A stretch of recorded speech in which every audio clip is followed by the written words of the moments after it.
Chámame María José Ginzo Villamayor, son profesora axudante doutora do Departamento de Estatística, Análise Matemática e Optimización da Universidade de Santiago de Compostela. Tamén son investigadora vencellada do Centro de Investigación CID-MAGA. A miña tese doutoral vai sobre a evolución espazo-temporal dos apelidos, sobre todo no ámbito da nomástica e da xeolingüística. En concreto, os apelidos que caracterizan a provincia de Ourense fundamentalmente son aqueles que chamamos os apelidos de tipo patronímico, que son aqueles que rematan en EZ, ainda podría ser IZ ou Z ou Z, pero normalmente son en EZ, que son aqueles que significan fillo de.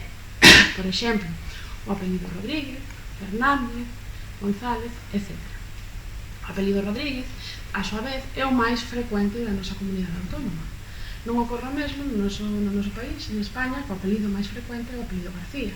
O apelido García, por exemplo, na provincia de Ourense, pois non é un dos máis frecuentes. Pero así, inda que podemos decir que os apelidos patronímicos son os que dominan a provincia de Ourense, hai outros apelidos que sí que son característicos ou que os poseen as persoas que son nacidas nesa provincia. Pois apelidos como, por exemplo, Novoa, Garza, etc.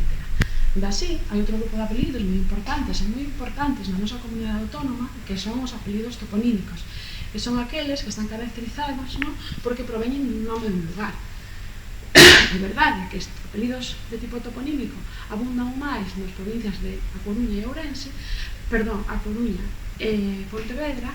Na provincia de Ourense tamén temos algún exemplo. Un clásico é o apelido Automuro, pero tamén temos outros como Terredelo, Padrera, etc.